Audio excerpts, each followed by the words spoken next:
Conspiracy theories proven to be true. A deep dive into history's hidden truths. Conspiracy theories. Throughout history, they've often been dismissed as paranoid ramblings, wild accusations, or just plain fiction. But what if some of these theories were true? What if, buried beneath layers of secrecy and manipulation, there are truths that have been kept from us?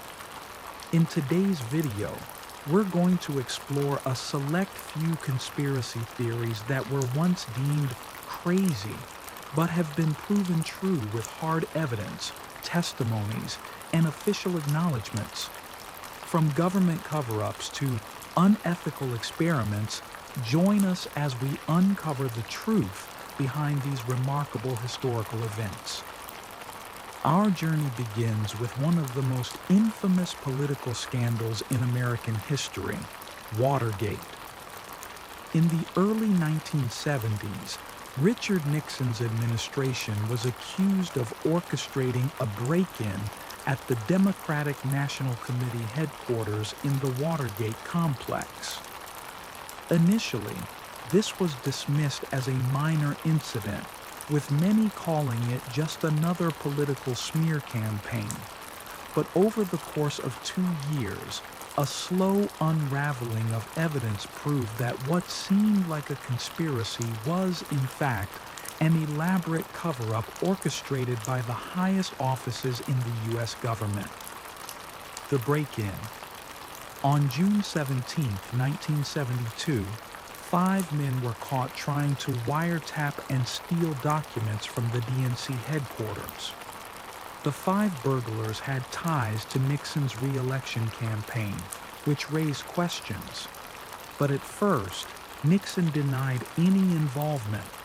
In fact, the initial reports dismissed the incident as a simple botched break-in. However, investigations by journalists would reveal far more than anyone could have imagined. The cover-up. As evidence surfaced, it was revealed that the break-in was part of a larger effort to spy on the Democratic Party and sabotage their campaign. The White House wasn't just involved in the break-in, it was orchestrating the entire thing. Nixon's aides, including his chief of staff, H.R. Haldeman, and his counsel, John Dean, were implicated in trying to cover up the scandal by silencing witnesses and destroying evidence. There was even an attempt to frame others to take the fall. The tapes. Perhaps the most shocking part of the Watergate scandal was the existence of secret tapes in the Oval Office. Nixon had recorded every conversation in the White House, and these tapes would later provide the smoking gun. One tape, known as the smoking gun tape, recorded Nixon ordering the CIA to impede the FBI's investigation into the break-in. This tape, released in 1974, would eventually lead to his downfall. The resignation. In August 1974, with mounting pressure and evidence proving his involvement, Richard Nixon became the first U.S. president to resign from office. Vice President Gerald Ford succeeded him, and, in one of the most controversial decisions in modern American history, pardoned Nixon for any crimes he may have committed during his presidency. Next, we delve into one of the most disturbing and insidious conspiracy theories ever revealed, the CIA's MK-Ultra mind control experiments. For years, rumors circulated about the government experimenting on unwitting citizens with drugs, hypnosis, and psychological torture. The conspiracy seemed so outlandish that many dismissed it as a paranoid fantasy. But in the 1970s, it was proven that the CIA had indeed been conducting these experiments for decades. Let's explore how far this conspiracy went and how its terrifying legacy continues to affect us today. The origins of MKUltra. MKUltra was a covert CIA program launched in the early 1950s during the Cold War. The goal was to develop methods for mind control, interrogation, and psychological manipulation, primarily to counteract potential threats from the Soviet Union. The CIA was particularly interested in how substances like LSD could be used to manipulate people's thoughts and behavior. But as the program expanded, it veered into horrifying territory, testing these techniques on unsuspecting individuals. The experimentation. Under MKUltra, thousands of Americans were subjected to experiments without their knowledge or consent. One of the most infamous parts of the program was the use of LSD. The CIA administered the drug to individuals, sometimes in high doses, in an attempt to induce mind control. Many of these subjects were not told they were being dosed, and they often suffered severe psychological consequences. Some of the experiments were done on soldiers, students, and even patients in mental hospitals, many of whom were vulnerable and unable to consent. The impact. Some of the experiments involved sending individuals into psychotic breakdowns, while others included attempting to brainwash subjects through a combination of hypnosis, sensory deprivation, and sleep deprivation. The most notorious case involved a man named Frank Olson, a CIA scientist who was unknowingly dosed with LSD. Afterward, Olson became paranoid and confused, and he ultimately fell to his death from a hotel window under mysterious circumstances. The cover-up and revelations. MKUltra was kept secret for years, and it wasn't until the 1970s, when a series of investigations and congressional hearings were held, that the full extent of the program came to light. In 1973, during the Watergate investigation, CIA Director Richard Helms ordered the destruction of all MKUltra records, but some documents survived. These documents were uncovered in the 1970s, leading to the public revelation of the horrifying details. The aftermath. Today, MKUltra is considered one of the darkest chapters in U.S. government history. While no one was ever held criminally accountable for the program, the revelations led to major reforms in U.S. law, particularly regarding human experimentation and informed consent. Fast forward to the 1980s, and we find another conspiracy theory that shook the very foundations of the U.S. government, the Iran-Contra affair. On the surface, this story seemed like just another political scandal, but the depth of deception, corruption, and covert operations would soon make it one of the most shocking revelations of the Reagan administration. The theory. In the early 1980s, the U.S. government was embroiled in the Cold War, with tensions high between the U.S. and the Soviet Union. Meanwhile, in Iran, the government had been overthrown in the Islamic Revolution, and the U.S. was concerned about losing influence in the region. At the same time, the U.S. was supporting anti-communist rebel groups in Nicaragua, known as the Contras. The illegal arms deal. Here's where things get murky.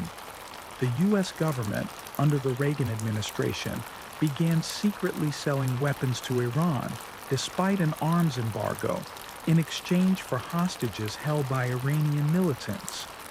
The money from these arms sales was then funneled to fund the Contra rebels in Nicaragua, even though Congress had specifically prohibited this in the Boland Amendment. The cover-up. For years, the Iran-Contra operations were hidden from the public and even from Congress.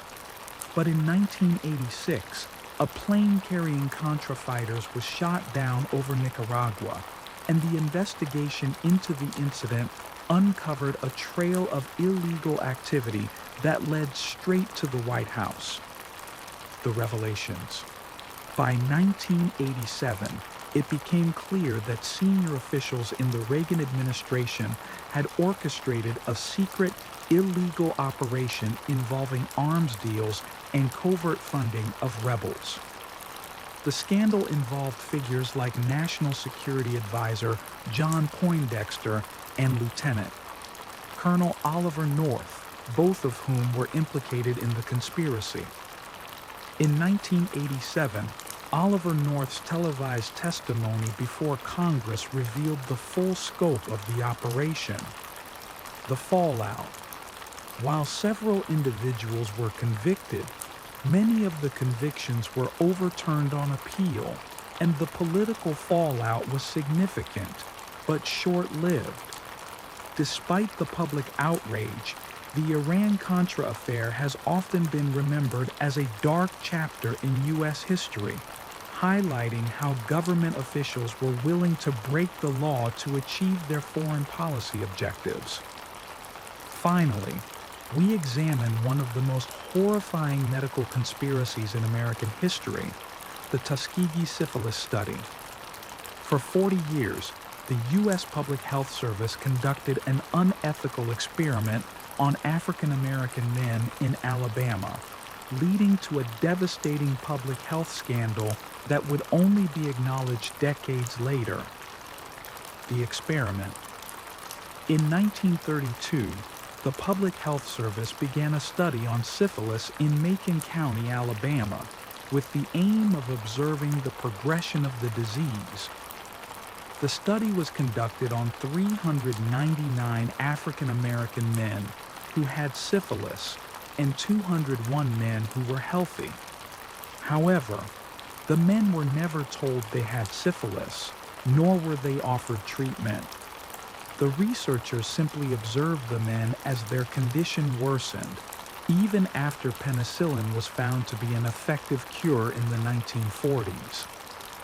The cover-up. The study was kept secret for decades, and the men involved were denied medical care. Some of them were even left to suffer and die from untreated syphilis, while others unknowingly transmitted the disease to their wives and children. It wasn't until 1972, when whistleblower Peter Buxton exposed the study to the media, that the truth came to light. The aftermath. The public outcry was swift, and the U.S. government was forced to halt the study and offer compensation to the surviving participants. In 1997, President Bill Clinton issued a formal apology to the victims and their families, acknowledging the government's betrayal of trust and the suffering it caused. COINTELPRO. In the 1960s and 1970s, rumors swirled about a secret FBI operation designed to disrupt political activism in America. For years, civil rights leaders, anti-war activists, and social movements claimed they were being unfairly targeted. It wasn't until 1971, when activists broke into an FBI office in Pennsylvania, that the truth came to light. The FBI was running an illegal surveillance and harassment campaign called COINTELPRO. In the 1960s and 1970s, rumors swirled about a secret FBI operation designed to disrupt political activism in America. For years, civil rights leaders, anti-war activists, and social movements claimed they were being unfairly targeted. It wasn't until 1971, when activists broke into an FBI office in Pennsylvania, that the truth came to light. The FBI was running an illegal surveillance and harassment campaign called COINTELPRO. The origins of COINTELPRO. COINTELPRO, short for Counterintelligence Program, was launched by the FBI in 1956 under the directive of J. Edgar Hoover. The program targeted a wide array of groups, from the civil rights movement and anti-Vietnam War protesters to feminist organizations and socialist groups. One of the FBI's primary targets was Dr. Martin Luther King Jr., who was harassed, wiretapped, and even sent anonymous letters urging him to commit suicide. The Black Panther Party was another primary target, with the FBI labeling them as the single greatest threat to national security. Tactics and operations. COINTELPRO used various illegal methods, including wiretaps, infiltration, spreading false information, and blackmailing activists. The FBI sought to cause divisions within movements by planting informants who spread misinformation, forged letters to create distrust among leaders, and even framed individuals for crimes they did not commit. In one of its most infamous operations, the FBI orchestrated the raid that led to the assassination of Black Panther leader Fred Hampton in 1969. The FBI provided intelligence to local police, who stormed Hampton's home in a pre-dawn raid and killed him in his sleep. The targeting of civil rights leaders. Dr. Martin Luther King Jr. was relentlessly pursued by the FBI under COINTELPRO. The agency viewed King as a dangerous radical and tried to discredit him by monitoring his private life and leaking damaging information to the media. In 1964, the FBI even sent an anonymous letter to King, attempting to blackmail him into committing suicide. The letter, which suggested King would be exposed for alleged extramarital affairs, was later revealed to be an attempt by Hoover's FBI to break King's spirit and stop the civil rights movement. Operations against the Black Panther Party. The Black Panther Party was among COINTELPRO's most aggressively targeted groups. FBI Director J. Edgar Hoover openly declared the Panthers as the most significant internal threat to national security. The FBI used undercover informants to infiltrate the organization, spread misinformation, and incite internal conflicts. In multiple instances, the FBI fabricated letters to create distrust between Panther leaders, causing rifts within the organization. Law enforcement was also directed to aggressively target Panther members, leading to hundreds of arrests, raids, and violent confrontations. The assassination of Fred Hampton was one of the most egregious examples of COINTELPRO's lethal tactics. In the aftermath of his killing, it was revealed that an FBI informant had infiltrated Hampton's circle and provided authorities with a detailed floor plan of his apartment, which was used in the deadly raid. The exposure and fallout. The public first became aware of COINTELPRO after a group of activists calling themselves the Citizens Commission to Investigate the FBI broke into an FBI field office in Media, Pennsylvania in 1971. They stole documents that detailed the extensive spying and disruption tactics used by the FBI. These files were sent to the press, leading to national outrage. In 1976, the U.S. Senate's Church Committee officially exposed the program, confirming decades of government-sanctioned abuses and leading to reforms in intelligence practices. However, many believe such tactics still continue in different forms today. Operation Northwoods. A government conspiracy so outlandish it sounds like a Hollywood script. The U.S. military once planned false flag attacks on American soil to justify war with Cuba. Official documents from the 1960s revealed this shocking reality. The origins of Operation Northwoods. In 1962, During the height of Cold War tensions between the United States and Cuba, the Joint Chiefs of Staff devised a plan known as Operation Northwoods. The proposal was aimed at justifying a military intervention in Cuba by staging terrorist attacks on American soil and blaming them on Fidel Castro's regime.